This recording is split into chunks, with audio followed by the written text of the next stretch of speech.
Hello students, आपके सामने एक क्वेश्चन है। इसमें फाइंड आउट करना है linear transformation of A B C, और आपको जो मैपिंग है वो दे रखी है आर क्यूब से आर। ठीक हो गया? तो मैपिंग ऑफ 1 1 1 आपको 3 की इक्वल दे रखी है। लीनियर ट्रांसफॉर्मेशन ऑफ 1 1 0 -4 की इक्वल दे रखा है। और लीनियर ट्रांसफॉर्मेशन ऑफ 1 0 0 आपको किसके इक्वल दे रखा है? 2 के इक्वल दे रखा है। अच्छा, इस तरीके के क्वेश्चन में सबसे पहले हमें ये देखना होता है कि हमें आर क्यूब के जो डोमेन है वो क्या दे रखे हैं। तो आर क्यूब के जो डोमेन है, यहाँ पर डोमेन किसको कहेंगे? आर क्यूब के डोमेन को इनको कहेंगे। ये है 1 1, क्या दे रखा है? 1 1 1, 1 1 0 और 1 0 0। ठीक है? तो आपका सबसे पहला काम ये है कि ये जो डोमेन दे रखे हैं आर क्यूब के, क्या ये लीनियरली इंडिपेंडेंट है या नहीं है, ये पता करना है। तो अगर मैं चेक करना है मुझे कि whether these three vectors are linearly independent और नॉट, तो मैं क्या करता हूं, इन सबको एक मैट्रिक्स की फॉर्म में लिख लेता हूं और उसके बाद क्या करूंगा, इसका डिटरमिनेंट निकाल दूंगा।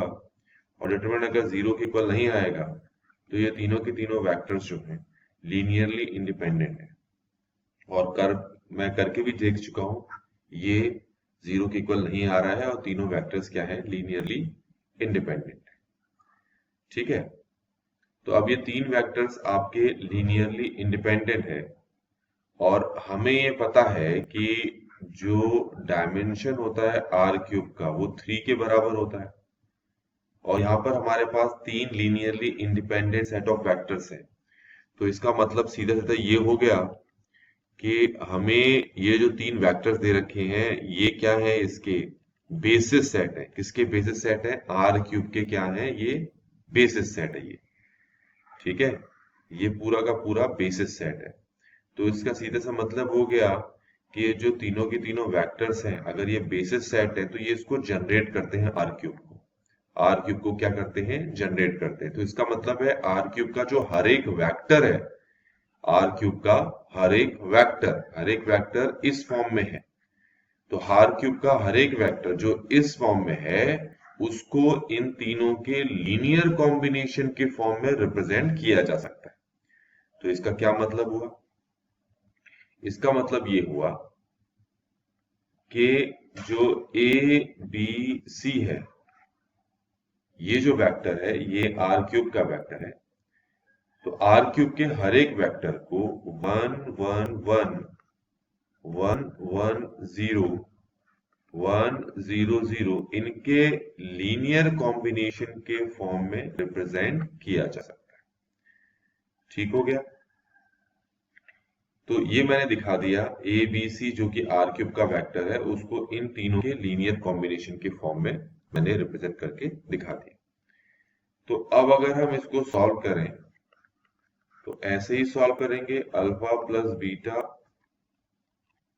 यहां पर है, प्लस गामा, ये है अल्फा प्लस बीटा, और लास्ट में हमारे पास है, नहीं, लास्ट में हमारे पास है अल्फा। तो इसको इससे मल्टीप्लाई किया, इसको इससे और ऐड कर दिया, तो ऐसा कुछ बनेगा। दोनों तरफ इक्वेट करोगे तो आपको पता लग रहा होगा कि alpha plus beta plus gamma जो है वो ए के इक्वल हो गया, अल्फा प्लस बीटा जो है वो बी के इक्वल हो गया, और अल्फा जो है वो सी के इक्वल हो गया। अब सबसे पहले अल्फा की वैल्यू यहां पुट करूंगा तो बीटा की वैल्यू बी माइनस सी आ जाएगी। समझ में आ गया होगा? अल्फा प्लस बीटा बी के इक्वल है, इसको अगर यहां पुट करूंगा तो गामा की वैल्यू ए माइनस बी आ जाएगी। आप अपने हिसाब से भी तीनों को सॉल्व करके अल्फा बीटा गामा की वैल्यूज निकाल सकते हैं। तो यहां तक मैंने तो सॉल्व करके दिखा दिया आपको। अब हमें यह अल्फा बीटा गामा की वैल्यू को यहां पर और यहां पुट करना है।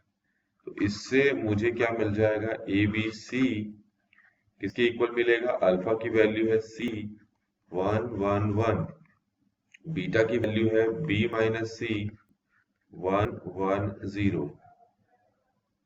गामा की वैल्यू है ए माइनस सी 1 0 0। अब सबके साथ लीनियर ट्रांसफॉर्मेशन लगा देते हैं तो कुछ ऐसा दिखाई देगा। यहां भी लगा दो, यहां यहां भी लगा दो, यहां भी लगा दो और यहां पर भी लगा। ठीक हो गया।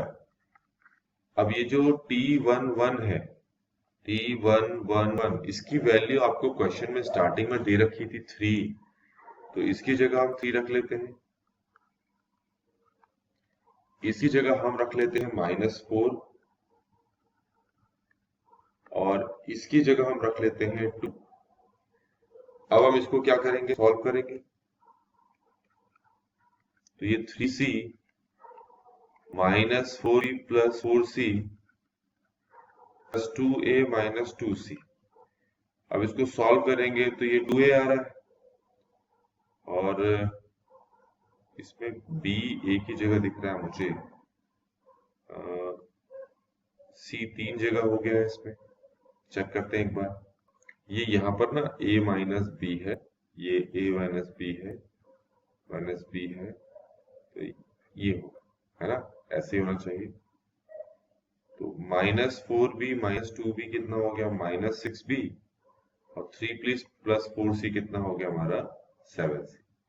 तो ये लीनियर ट्रांसफॉर्मेशन ऑफ ABC हमारे पास आ चुका है और यही चीज हमें इस क्वेश्चन में फाइंड आउट करनी है।